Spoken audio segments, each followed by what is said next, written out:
Thanks for tuning in to the Women's Vibrancy Code, a podcast dedicated to helping women move from exhausted to energized, balance their hormones, and feeling turned on by their life, their lover, and themselves. I'm your host, Maraya Brown. I'm a Yale and functional medicine trained women's health expert, midwife, mom, keynote speaker, and self-made entrepreneur. I'm the founder of my signature program, the Women's Vibrancy Code. So sit back, relax, and let's chat about your energy, hormones, libido, and embracing your feminine power. Oh, and you might want to have pen and paper to take some notes on some of these episodes.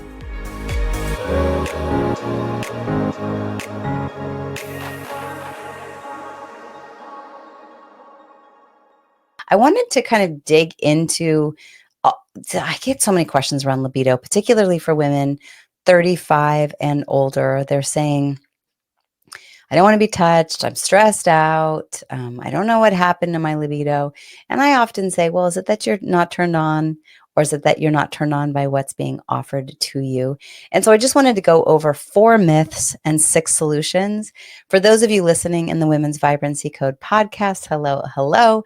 So appreciative of your continued just loyalty and listening to this podcast. It is something that is really fun for me to create, and hopefully I'm offering up great solutions for your exhaustion, your hormones, your libido, your confidence, for all those ambitious women out there wanting to create a spectacular life.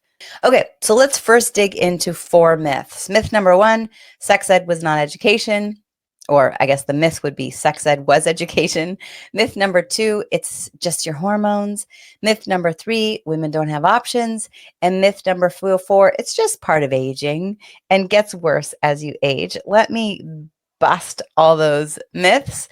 I want you to know out loud that the sex education that is offered to all of us in school was so foundational and minuscule. It just, even today, it's like, let's talk about contraception. Let's talk about anatomy and, go use a condom. Like, come on, really? Let's get real around a passion positive mindset and empowering conversation to help individuals, particularly women, make empowered boundaries and choices and go into our relationship with our sensuality and our confidence and our power with actual education. So no, I do not think that the sex ed we were offered was actual education.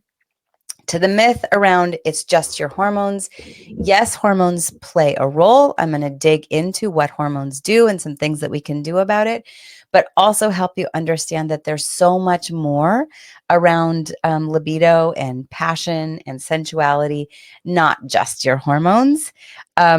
The myth that women don't have options, it is fascinating to me that Viagra is promoted with ease and ads, and you can get it most places. And for male-bodied individuals, they have many options.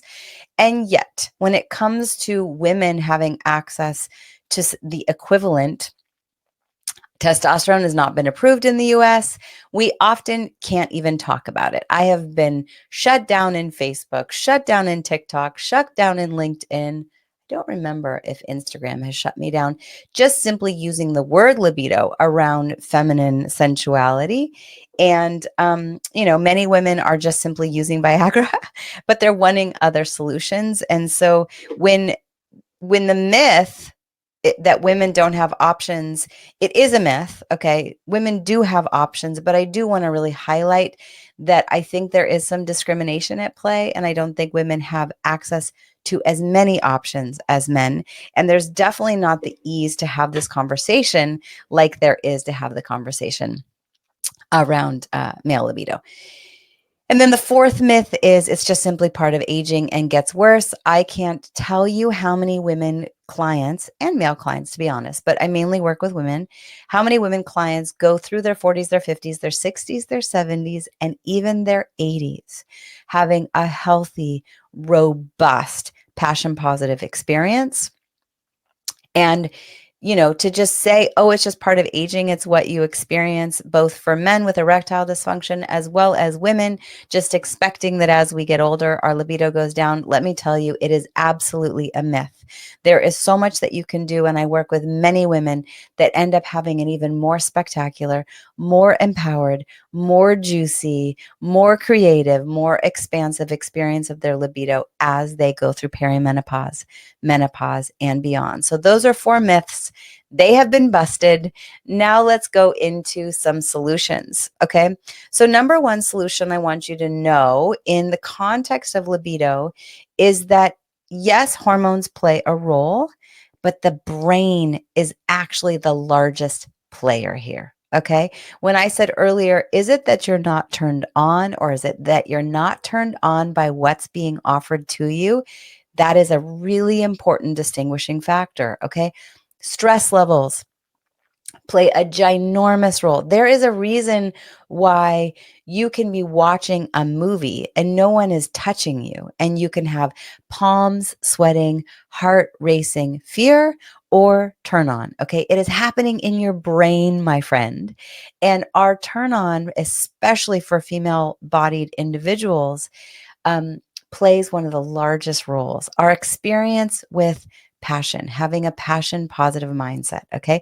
Our experience with guilt and shame, okay, is playing out in the brain and impacting our expansiveness and liberation in the context of libido, as well as stress levels, okay? For those women who are struggling with adrenal fatigue, adrenal exhaustion, they're bringing on burnout. You go, go, go, you do, you serve everyone without actually prioritizing yourself. I promise you, your cortisol levels are either off the charts or flat as can be. And what I can tell you is cortisol is kryptonite to the libido. Okay. So really, really keep this in mind when it comes to our arousal. It's happening in our brain. And for most female bodied individuals, our arousal system is responsive. Okay. It is responsive to feeling heard and seen and having foreplay that happens all day long. Okay. For the male-bodied individuals that are listening to this, for most of you, your arousal system is spontaneous, okay? Meaning there could be a nuclear siren going on and your lover walks in front of you naked and you are ready, erect, ready to go, okay? That is not the way most female-bodied individuals work, okay? Our arousal system is responsive. When we feel heard and seen and we feel loved, we feel safe, that is when our brain responds and we will experience the physiological response to turn on. Okay.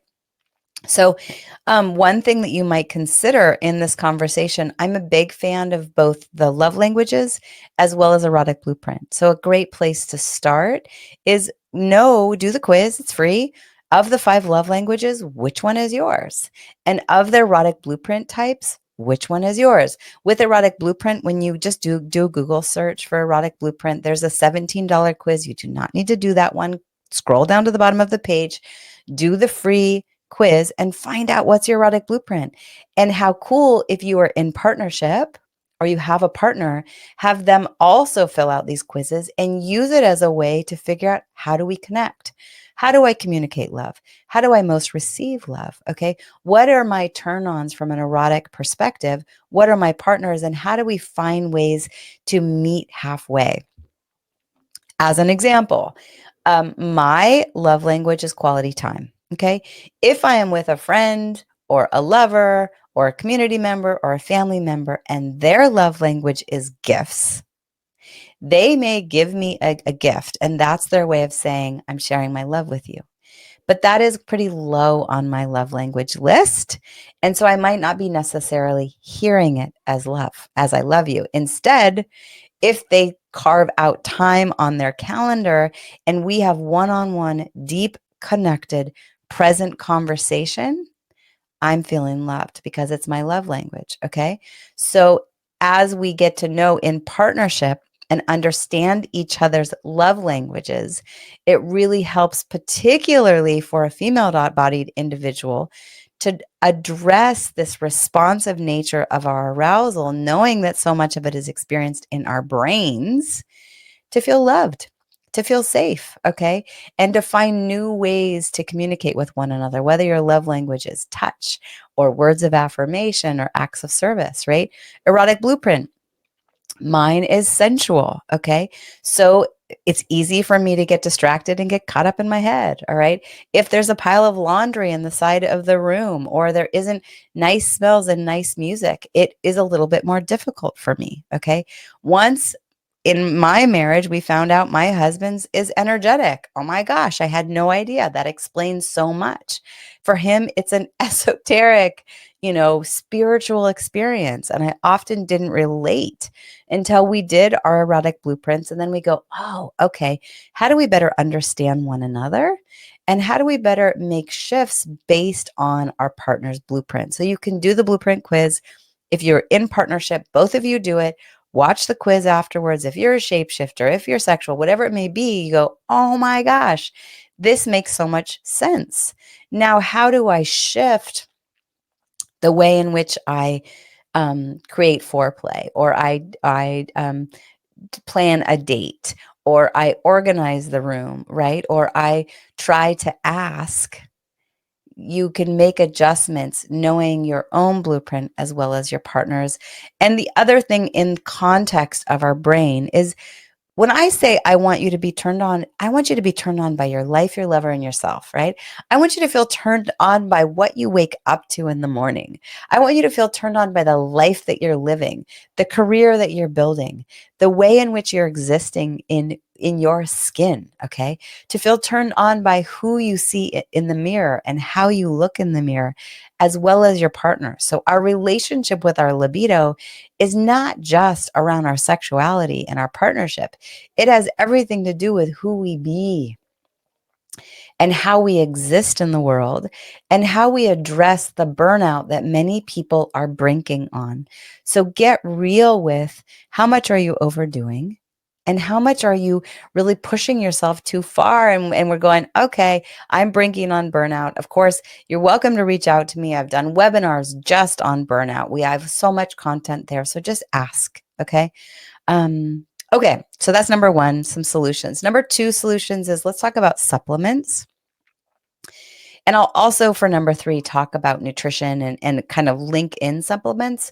But what I want you to know is that the more we can help your body feel safe and decrease inflammation from a supplement perspective, that is going to help turn on your vitality.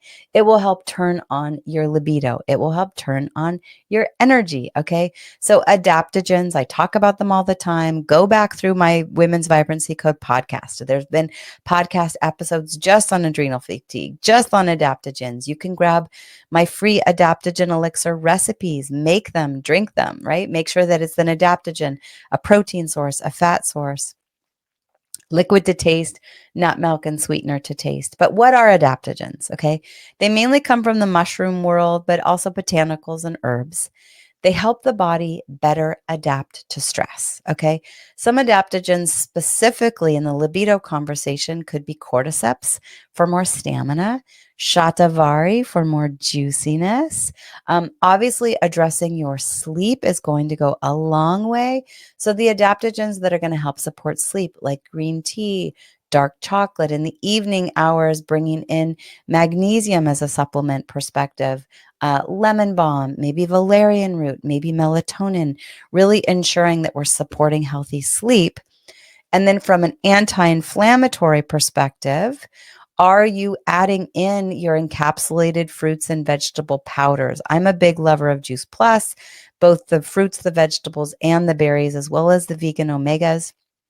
You can also find great green powders. Hopefully, they're not sweetened, right? We're just looking for the core plants themselves. Ideally, they've been grown organically, pesticide free, herbicide free, and they're tested. One of the things I like about Juice Plus is it does have that NSF third party validation, and they've all been tested. And obviously, as you're decreasing inflammation, maybe adding in some turmeric, right? Maybe adding in some Himalayan sea salt, doing the adaptogens, we are now helping this at the cellular level for your body to feel safe.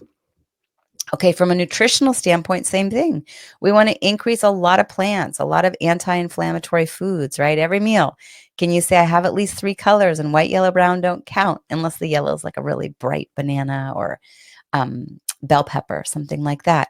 For many of you, a lot of the food that you're eating is highly inflammatory, right? So do we need to get really honest with either reducing or eliminating gluten and sugar and dairy and caffeine and alcohol? All of those are going to wreak havoc on your libido because they're creating inflammation, which is creating stress on the body, okay? Which is likely adding to obesity and atherosclerosis, which I'll talk about in the next point. So, some foods more specifically, it would be your reds and your purples. They're going to help blood flow reach to the smallest of the capillaries and really help our genitalia and our pelvic region have great blood flow. Okay, I mentioned quality omegas, making sure that you're hydrating well. And then also, we're looking for foods that are rich in something called nitric oxide. Okay. Nitric oxide has been directly linked with libido.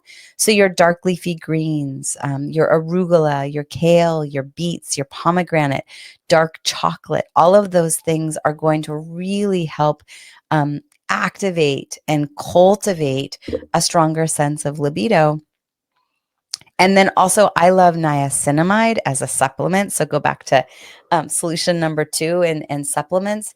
Niacinamide is lovely for skin.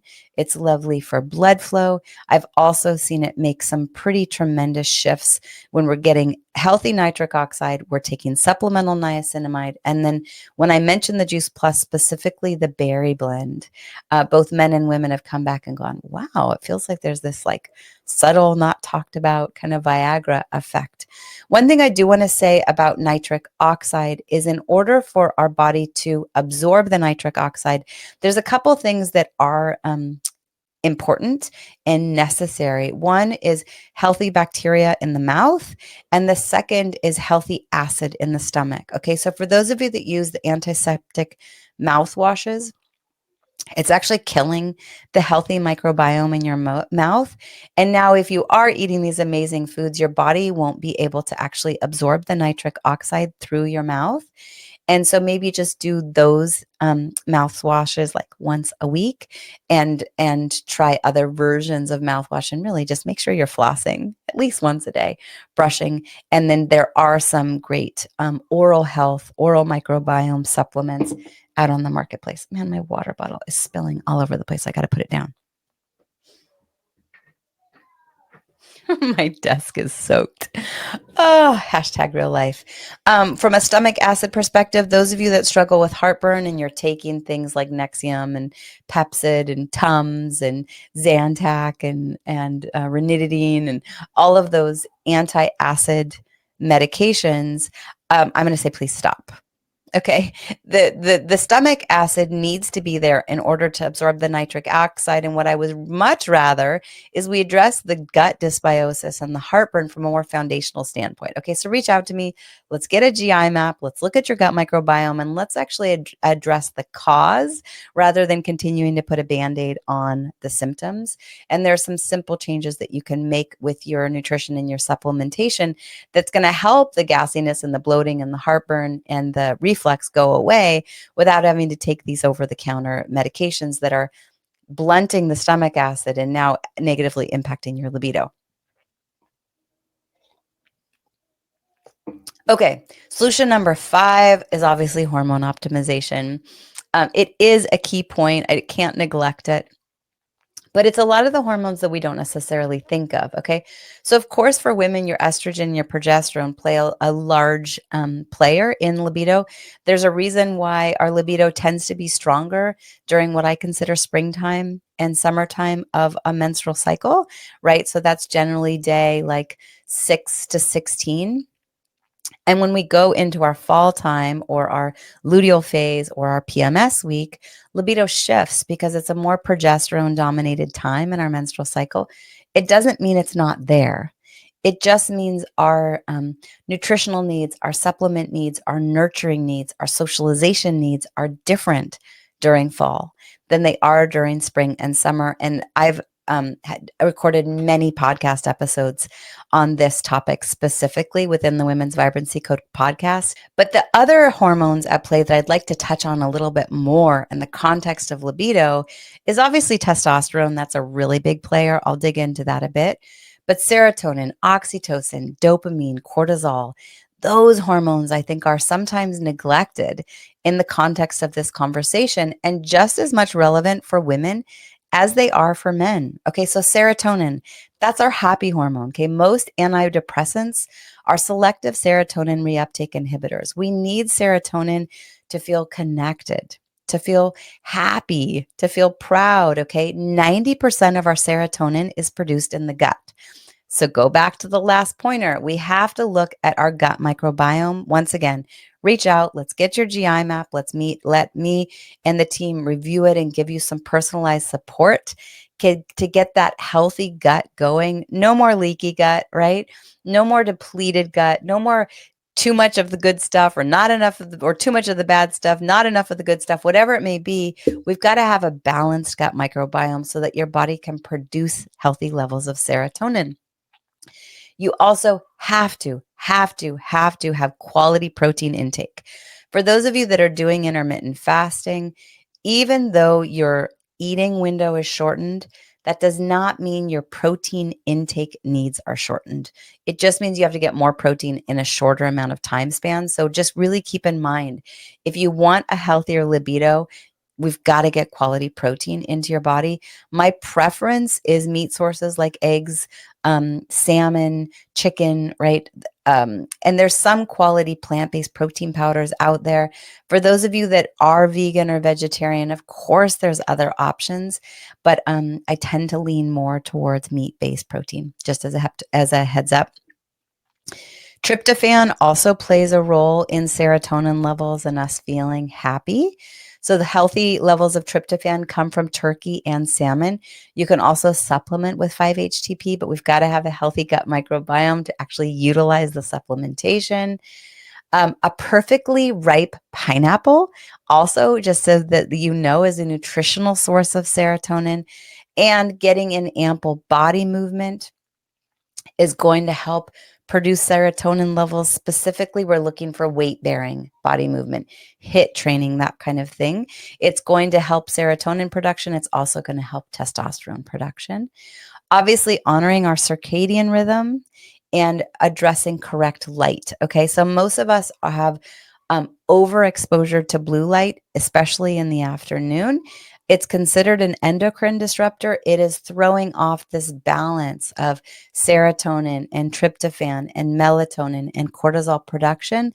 The body is confused because light goes through our eyes and then sends messaging to the brain.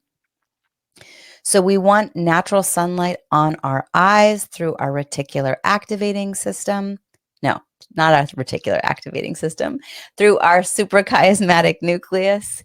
And when that direct light to the eyes happens when we wake up, it tells the brain, okay, let's go ahead and wake up. Let's produce serotonin. Okay. Our eyes exposure to screens in the late afternoon and evening hours, particularly evening hours, is a strong no. Okay. LED lights negatively impacting our serotonin. Computer screens, phone screens, TV screens, all negatively impacting our natural circadian rhythm, which is negatively impacting serotonin, which is making us feel sad, depressed, low energy, not connected, and then turning our libido down. Okay. And then obviously an attitude of gratitude is going to help support serotonin. Okay. Next hormone, oxytocin. Oxytocin is the hormone to feel ecstatic. All right. It's the hormone of orgasm. It's the hormone of birth and bonding and falling in love. Okay. What are things that help produce oxytocin? Music, yoga, a hug, chest to chest hug. Okay. Hugging yourself. Massage, orgasms, breastfeeding, childbirth, okay? Telling someone else how much you care, love, and appreciate them is a two-way street. It's producing your oxytocin. It's also giving them oxytocin when they're in the esteemed privilege of being able to receive those compliments, right? When you allow yourself to actively receive care and love and appreciation, it offers a two-way street of oxytocin production for both you as well as the person giving it. Okay. Quality time with an individual, particularly if your love language is quality time, is going to produce healthy levels of oxytocin. Active listening, active conversation, depth of relationships, depth of presence. It's one of the reasons why I designed a group program as well as I host in-person women's retreats and women's events. We're looking for depth of relationship in person and some actual hugs and quality time so that we can reactivate our oxytocin levels. We then feel ecstatic and connected and in love and turned on, right? If you cook and eat mindfully with someone you care about, voila, oxytocin levels. Animal love, if you've got that fur pup or fur kitty cat, give them some love, receive some love. Oxytocin levels go up. Your pleasure foods, if you're really clear on what foods just light you up. Like I love fresh coconut, the gelatinous coconut from a baby coconut off the tree and fresh mango. Oh my gosh. An avocado. Yum. Okay. And just as a heads up, even semen can increase oxytocin levels. Okay. Next hormone, dopamine.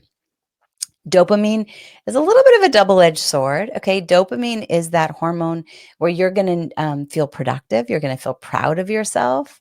You're going to feel like you're adding to society and proud. When I look at your Dutch Plus test in the organic acids section, I can see quantifiably where your body is with dopamine levels, but also I can tell a lot based on, are you someone that's perpetually moving the goalpost? It's never enough. You're never proud of yourself. Okay. That's a depletion of dopamine. Okay. Now, dopamine is also the hormone of addiction. So if you're someone who tends to be addicted to alcohol, sugar, shopping, sex, work, phones, um, uh, non-supportive relationships, whatever it may be, you can see how dopamine is kind of a double-edged sword. Nonetheless, we want healthy dopamine levels. So we're looking for healthy protein intake and fat intake. That's going to help dopamine levels. Gut health is a big factor here. Okay. We want to have a healthy gut microbiome. Do not shoot darts in the dark. Do not guess on this one. I highly suggest you reach out to me. Let's get your GI map. Okay. Let's look at quantifiably what is going on with your gut health. Okay. It can explain the fatigue, the brain fog, the sleep dyscrasias, the bloating, the constipation, diarrhea, IBS, heartburn. I mean, I could go on and on and on, as well as often someone will be taking hormones and they're not being absorbed because the gut health isn't there. So dopamine levels are going to play a role in your libido, and we're going to impact the dopamine levels by addressing your gut dysbiosis that is likely happening if you've ever been on an antibiotic, if you've ever taken hormone replacement therapy or the pill, if you've eaten gluten, if you have not had a really color-rich diet. I mean, I could go on and on. Okay, what else for dopamine levels? Increase mucuna. When I talked about adaptogens earlier, mucuna, mucuna, and as in Nancy, mucuna is one of those adaptogens that is great specifically for dopamine levels. You can find it anywhere. I really like the Anima Mundi brand. They have a great happiness blend that has healthy levels of mucuna. Add that into your adaptogen elixir. Really allow yourself to celebrate, okay? Make your to-do list, cross it off, celebrate yourself. Celebrate the little wins, okay? It's going to go a long way to help start increasing that muscle of dopamine production. You're going to feel proud of yourself. You're going to feel more turned on by your life. And once again, libido is around feeling turned on by your life, your lover, and yourself. It's all of it. Exercise is going to play a large role in dopamine, so make sure you're fitting in exercise. Make sure you're really focusing on quality sleep. Within the Women's Vibrancy Code podcast, if you go to episodes 55, 56, and 57, I did a whole series specifically just on sleep. I could talk about it forever. Sleep is the number one time that we're going to be producing healthy testosterone, which I will talk about testosterone before I end here. But I really want you to focus on sleep, music, meditation, like I said, crossing off the to-do lists, making sure ample sun exposure is going to be playing a role in dopamine production, as well as impacting dopamine receptors, um, supplementing with healthy magnesium, as well as a methylated B complex. All of those are going to impact dopamine levels.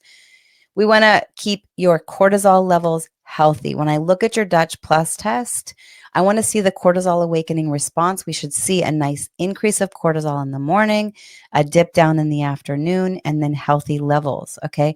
Not just through blood. Okay. We want to see your cortisol levels through saliva, through the Dutch Plus, not too high, not too low, just right. Okay. So that means we have to have healthy estrogen and progesterone levels, as well as testosterone. They're going to have this two-way street with cortisol production. And we need the adrenals to be really cared for. Okay. So boundary setting, making sure you're not burning out, making sure we're adding in all the anti-inflammatory practices. Remember, cortisol is kryptonite to the libido, but also no cortisol, a flat cortisol curve is also going to be kryptonite to libido. I've talked about adaptogens. Yes, yes. Breathing, particularly your exhalation longer than your inhalation, is going to help your nervous system unwind and feel safe.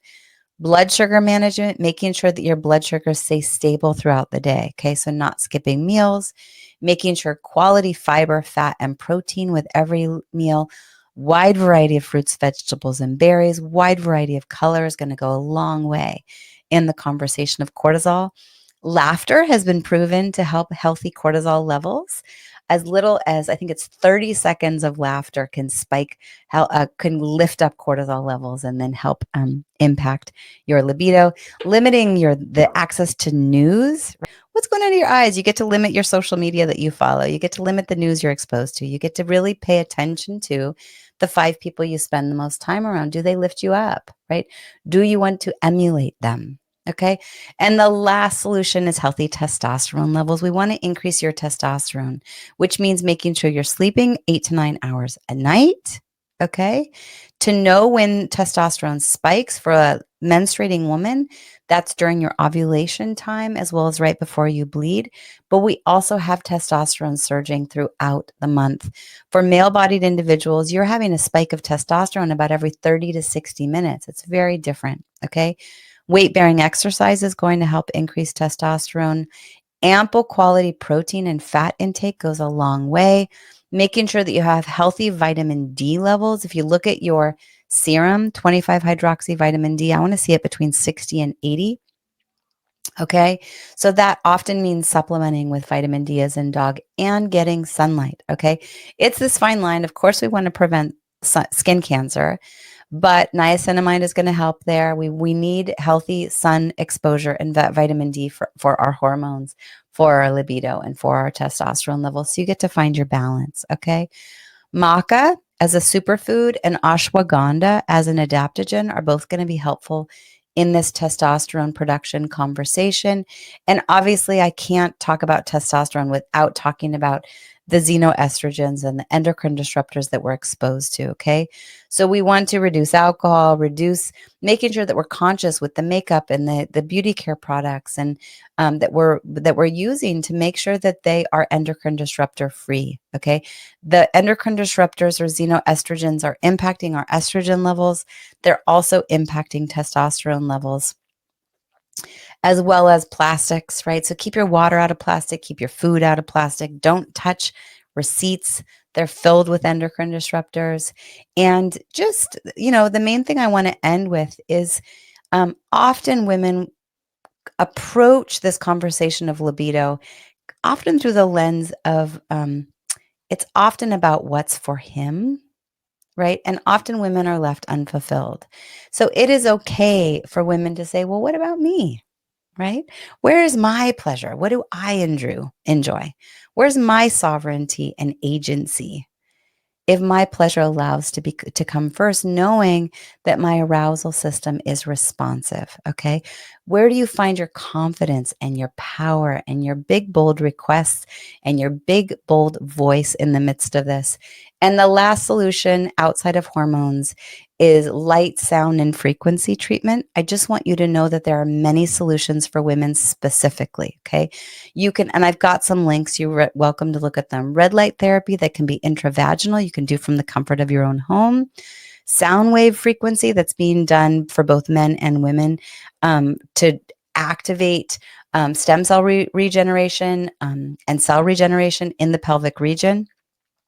There's also O-shot therapy or vaginal rejuvenation. O-shot therapy is literally drawing your own blood, sending it through a centrifuge, taking out the platelets so that you're now reinfusing the PRP or platelet-rich plasma. Sometimes they're going to sneak in some ozone, stem cell treatments. There's all sorts of things that can be done injecting in the pelvic region. And O-shot is just the version that's branded. But just know from the perspective of vaginal rejuvenation, there's lots of options. For a woman who's struggling with libido shifts because there's pain or dryness, vaginal DHEA goes a long way, as well as a brand called Reverie, which is hyaluronic acid in vaginal suppository form. So it's going to increase that hydration. I could go on, but I wanted to at least share 4 myths and 6 solutions to helping you really liberate your libido. I hope this has been helpful. This is one of those that's intimate, and hopefully it's been helpful. Please reach out at any point. Let me know of these episodes. What do you love the most? What do you want to hear more of? And with that, I appreciate you. Think you're awesome. And cheers to you feeling turned on by your life, your lover, and yourself.